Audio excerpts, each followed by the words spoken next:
Hey everybody, this is Darnell Hart, and I am here in MorningStar Ministry of Fellowship Property.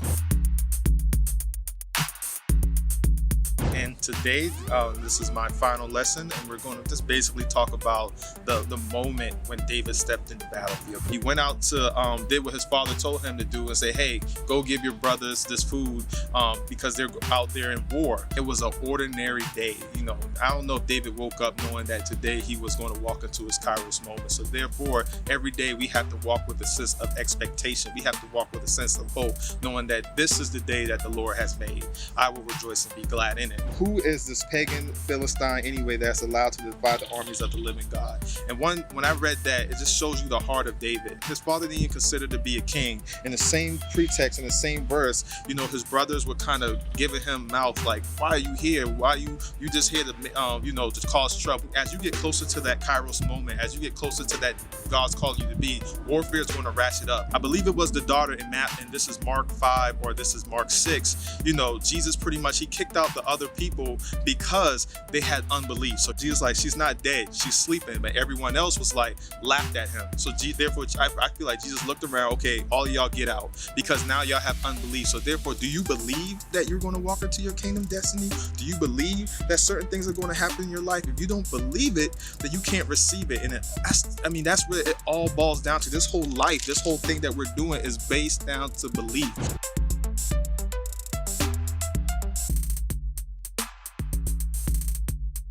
David said in Psalms 27, I want to receive the Lord's blessing while I'm in the land of the living. So therefore, it's okay, but we have to walk that narrow path and not be sold on the prosperity gospel in the sense that, just because I'm walking this, everything is going to be peaches and cream, because that's not the gospel at all. It's going to be the exact opposite. Again, if you go back in that verse in Luke, what I just mentioned, Jesus said, it will cost you. What are you doing around here anyway? These are the brothers.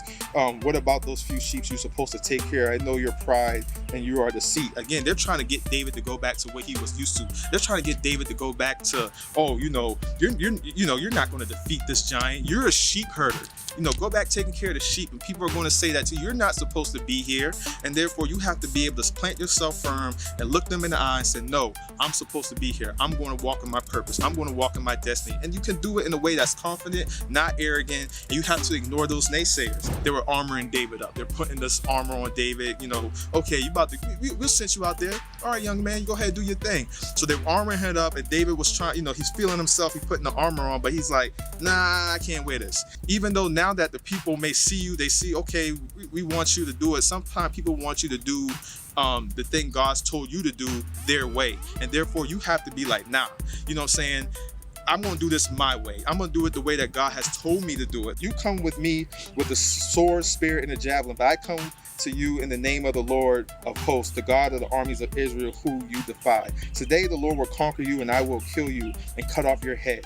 So therefore, David already saying, the Lord's going to this is already the Lord's. I'm just going to finish the job. We co-labor with God. God can do it without us, but he'd rather do it with us, and we can't do it without him. David quickly ran out to meet him.